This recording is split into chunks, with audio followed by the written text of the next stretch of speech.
Hey there, everyone. I just want to share with you, I've had real fun and games trying to do this reading for you guys today.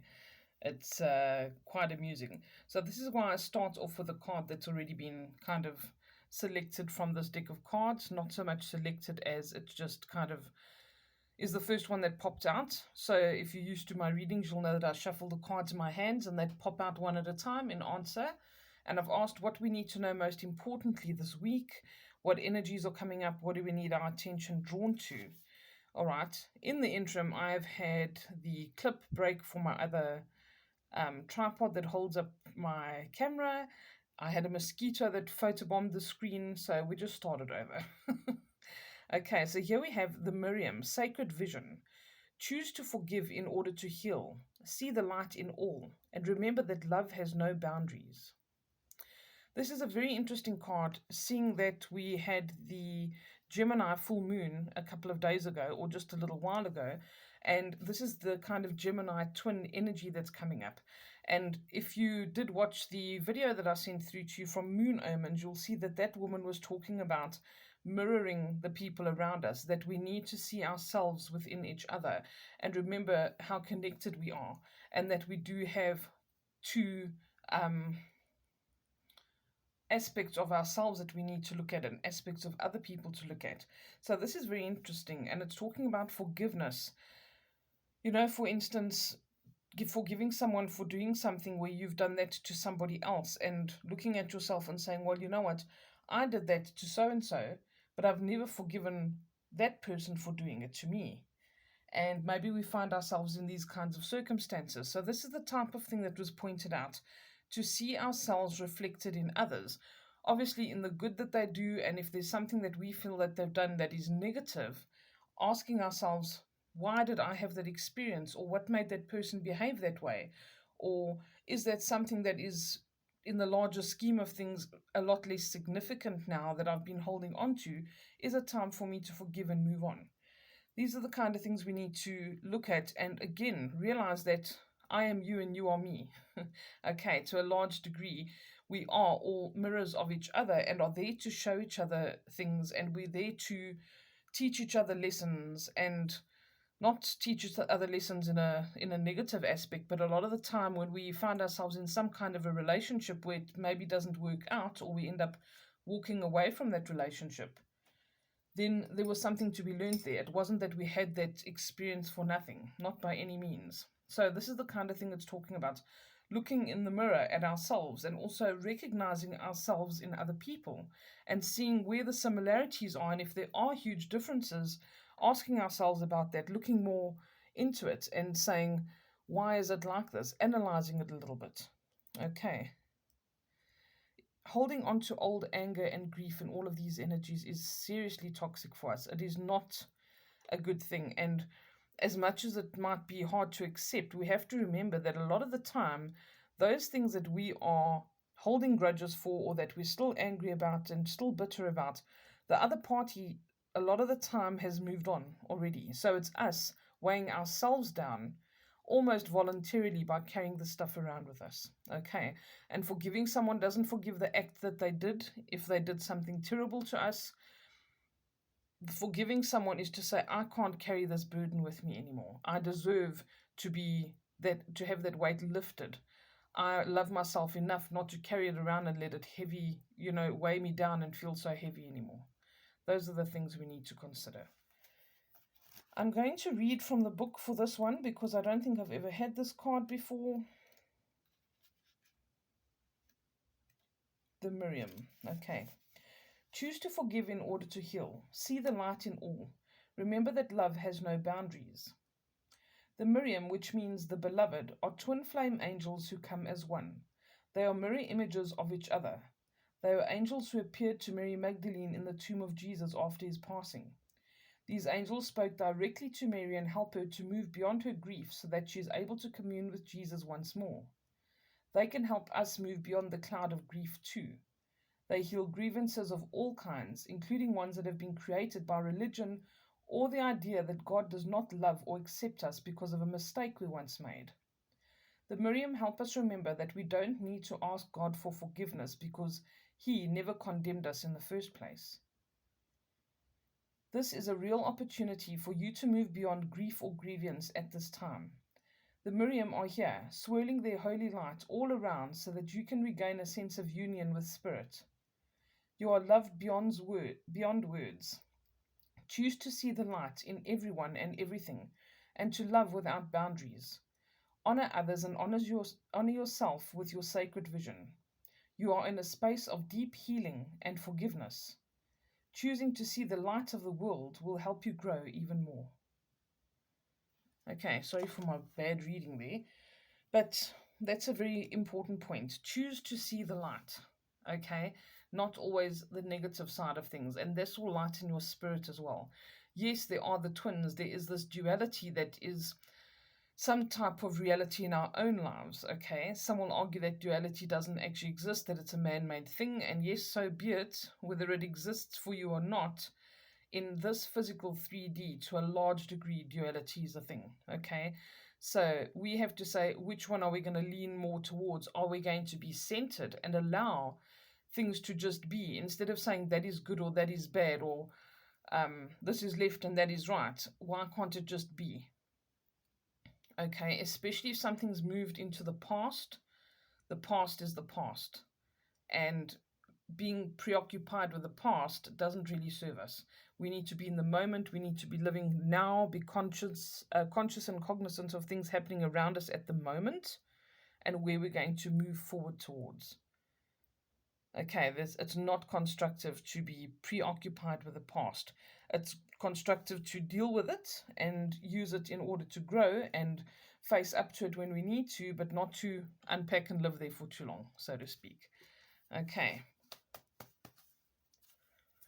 All right, let's see. What else do we need to know this week, please, going forward?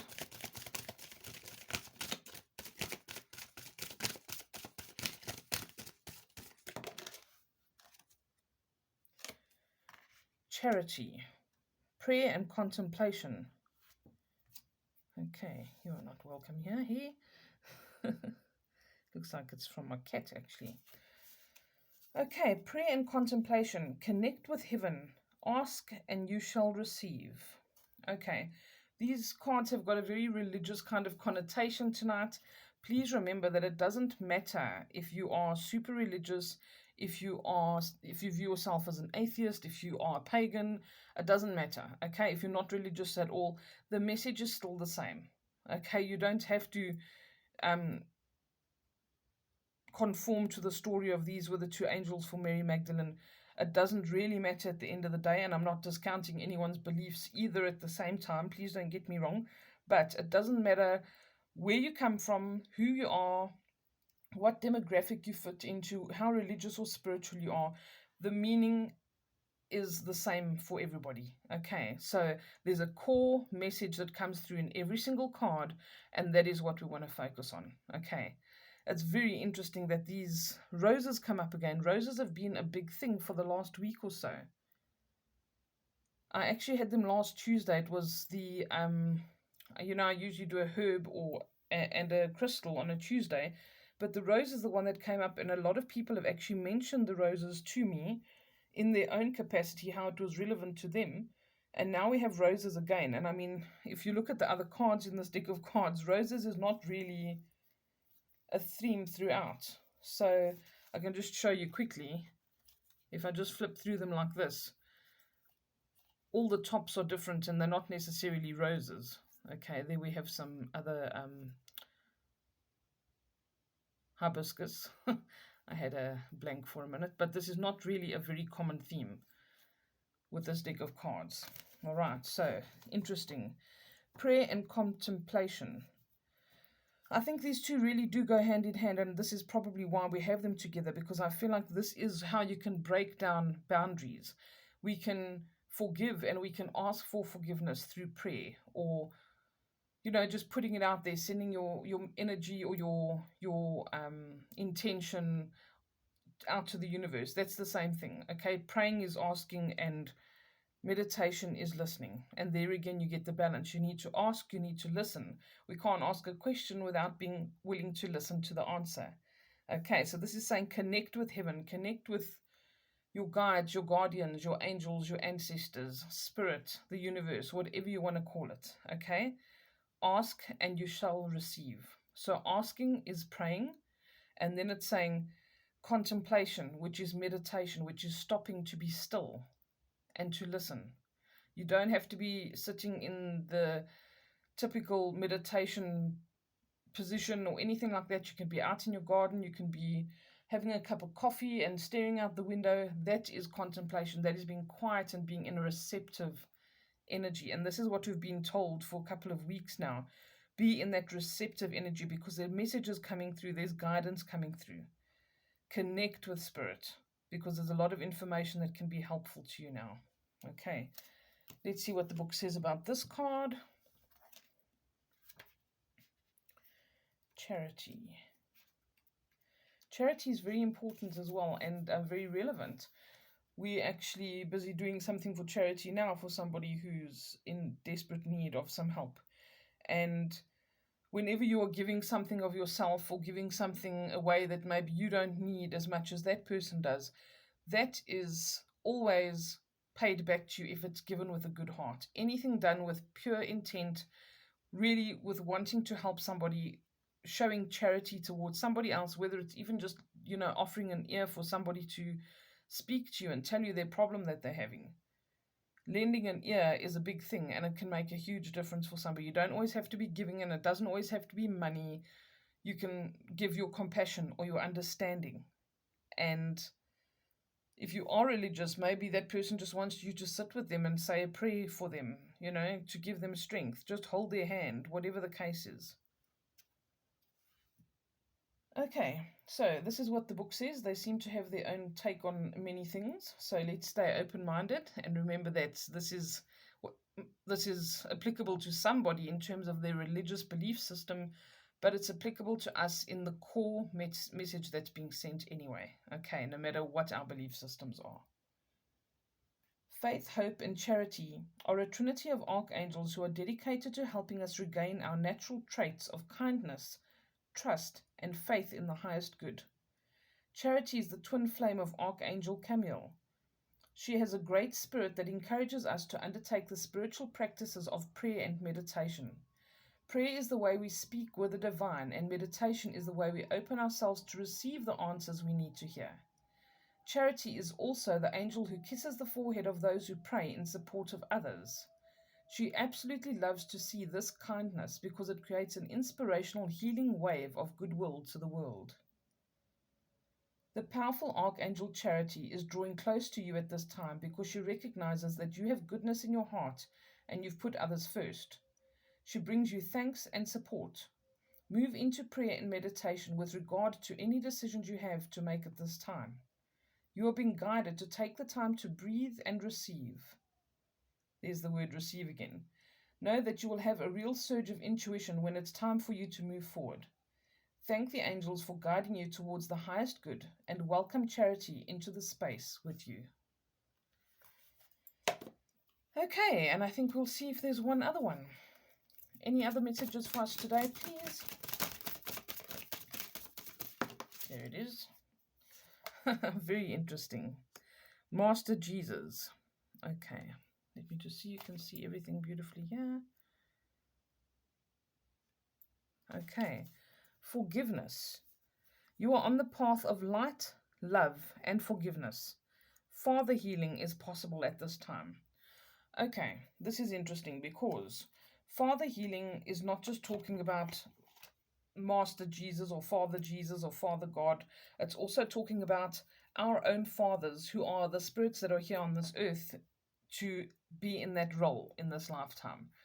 I often tell people when I do the mother and the father healing readings for them to imagine their father or their mother as a ball of light or a ball of energy. And this ball of energy is coming into your life to teach you a lesson. Not in a bad way. They're here to teach us things and impart information and knowledge to us. And even if they are in some way a negative interaction in our lives or a negative influence in our lives, they can still teach us the positive traits that we need for our personal journey. So as an example, if you find your mother or your father were terribly cold and people who really lacked compassion, that could spur you to want to be nothing like them. And in some weird and wonderful twist of fate, they are then teaching you to be compassionate because you're trying your best not to be like them. You're trying to cultivate compassion because they were so lacking in it. So do you see, by that act they have actually taught you something inadvertently, and you've become a more compassionate person and a better person because of their lack of display of compassion. All right, so when it says there's father healing possible, it could be that you have your father or a father figure in this lifetime that you need healing with. And you can start that process on your own by asking, for instance, when I do the father healing reading, I'll ask, what was this energy here to teach you? What still needs to be healed in the situation or the relationship, and what can you do about it? These are the kind of things we need to talk to ourselves about, to ask ourselves, or ask spirit, ask your guides to give you that information. And it's saying here, and I mean, this is mentioned more than once now, that forgiveness, choose to forgive in order to heal. See the light in all. Remember that love has no boundaries. Forgiveness. You are on the path of light, love, and forgiveness. Father healing is possible at this time. So if you've had a really rough relationship with your father or a father figure in your life, whether that be an uncle or an older brother, this is saying this healing is possible at this time. Okay, again, it doesn't have to be that this is your preference of religious belief system, and this deck of cards, funny enough, does also cover all of them, even though Mary Magdalene and all of these biblical characters have come up. It's quite interesting because, I mean, here's an example. There's Master Buddha and all of them come up. Mercury, all of the different belief systems are very strong throughout. So it's interesting that these have come up together. Okay, let's see what it says. Master Jesus, forgiveness. A man who needs no introduction. Through both the Gospels and the Gnostic Gospels, we have come to know Jesus as a great teacher, a loving guide, and a generous soul who accepts us all. Although he is the focal point of Christianity, he will respond to anyone who reaches out to him. He helps us overcome sacrificial love when we have to leave behind something in order to get to the love that we want. He's also the light keeper who you can call on for support with forgiveness. Sorry, I was supposed to say. He's also the light keeper we can call on for support with forgiveness. He reminds us that our connection to love is the most important connection we will ever create. Forgiveness is an act of self-love. You are being encouraged to know that whatever you have done to yourself or to others, the divine is not condemning you. You don't have to forget what has happened, but you no longer need to allow your whole story to be defined by a situation that doesn't support your happiness. That is vital. You don't have to forget what happened, but you no longer need to allow your whole story to be defined by a situation that doesn't support your happiness. This energy is here to bring miraculous shifts of healing to you and all those around you, and to release you from the burden of self-loathing. He wants you to know that he sees who you are within yourself. He also brings clarity and healing to any situations concerning your Father, either on earth or in heaven.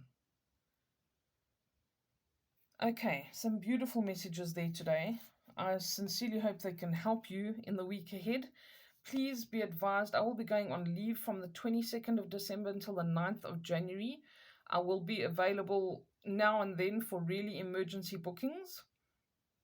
These will be at a slightly extra charge because obviously I'm on holiday, and I will speak to you guys before to wish you all the best for your holidays, but I'm just reminding you, I'm already almost booked up for the 19th, so I've got the 21st and the 22nd, no, the 20th and the 21st still open for readings and energy sessions. So if you want to squeeze it in before I go on holiday, those are the dates that are available as of today. Okay, whenever you watch this video, please just take note of that it's the day the video was posted. Okay, I'll chat to you all again soon. I love you lots, and I'll speak to you during the week again. Bye for now.